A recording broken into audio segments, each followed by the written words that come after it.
Right then boys, I'm going to be speaking about another player again. Like yesterday's video, in today's video we're going to be speaking about one player and one player only, and that is Nick Pope. Why am I speaking about Nick Pope? I'll speak about it all in the video. We're going to be speaking about the goalkeeper situation at Newcastle United. Obviously we've signed a couple of goalkeepers, what Nick Pope's going to bring next season, and hopefully he will be injury free for the 2024-25 season. Make sure to leave a like, boys, subscribe to the channel if you haven't already. It would mean a lot if you could do so. Anyways lads, let's get it now and let's start off by speaking about Nick Pope. So you're probably thinking, Binksy, why are you doing a video just about Nick Pope? This is why.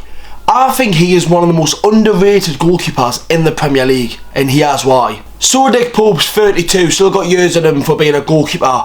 Last season for Newcastle United, played 21 times, played the last game of the season and every game up to the 2nd of December against Manchester United. Obviously he was injured with a shoulder injury, he's back better than ever, and in that game versus Hull City yesterday, I'm recording this on the Sunday, he was unbelievable. He really was. I know it's Hull City and that's a pre-season game, but he made a fantastic save. He held his ground really well, and I've always been a one where I just don't trust my goalkeeper. I've always been an overthinker, and I think they're going to do the wrong thing, because on the pitch the two goalkeepers are always the two worst footballers. Like, no matter what, like, you can be so good with your hands but you're not as good with your feet as what you are someone in League One. Like, that's literally to that level.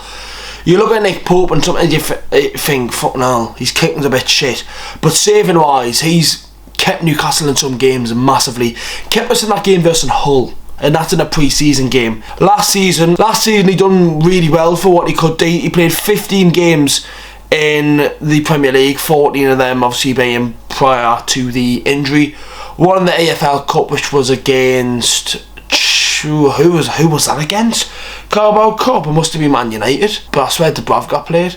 Fuck knows. And then he played everyone in the Champions League, where he was sublime in pretty much every game in the Champions League. Obviously he didn't play because he was injured, and then Dubravka played and we got knocked out. I generally think he's one of the most underrated goalkeepers in the league. Like, it's mad. Like, I generally think he is so good at shot stopping, and it doesn't get spoken about enough. Yes, you've got your Alissons, Edersons, and your top goalkeepers like your David Rayas.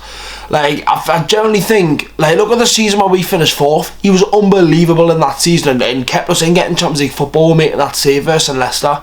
I think people forget how good he actually is at shot stopping. I think if he does stay injury free this season, he could be a massive part of why Newcastle do so well next season.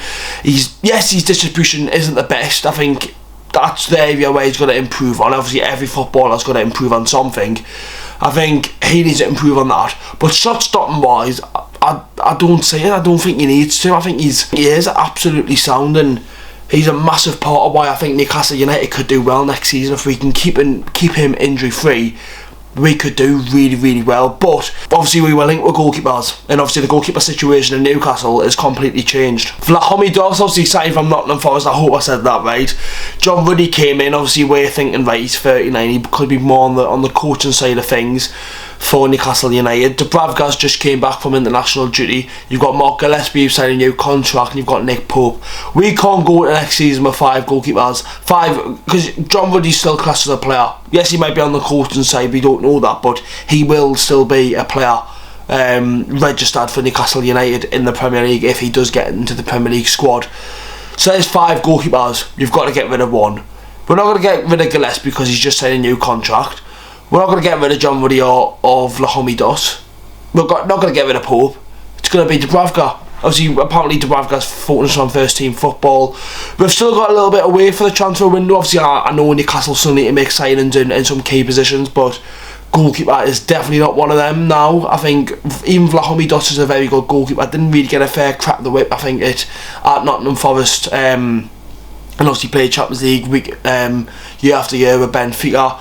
John Ruddy's a still an experienced goalkeeper, knows what he's speaking about. I watched his podcast with Ben Foster, and he speaks well, knows what he's doing, and obviously he got relegated with Birmingham last season, but played a lot of football. Mark Gillespie hasn't played, but we all know he's not going to get sold or get left out. No one will buy him, and he's just signed a new contract. And Nick Pope's going to be our number 1, so for me, the only thing that we could do is get rid of Martin Dubravka. But that's just a little video, boys, speaking about Nick Pope, how I think he's going to do next season. I think he will be a massive part of why Newcastle United do so well. Make sure to leave a like, boys, subscribe to the channel. I'll see you all in the next one.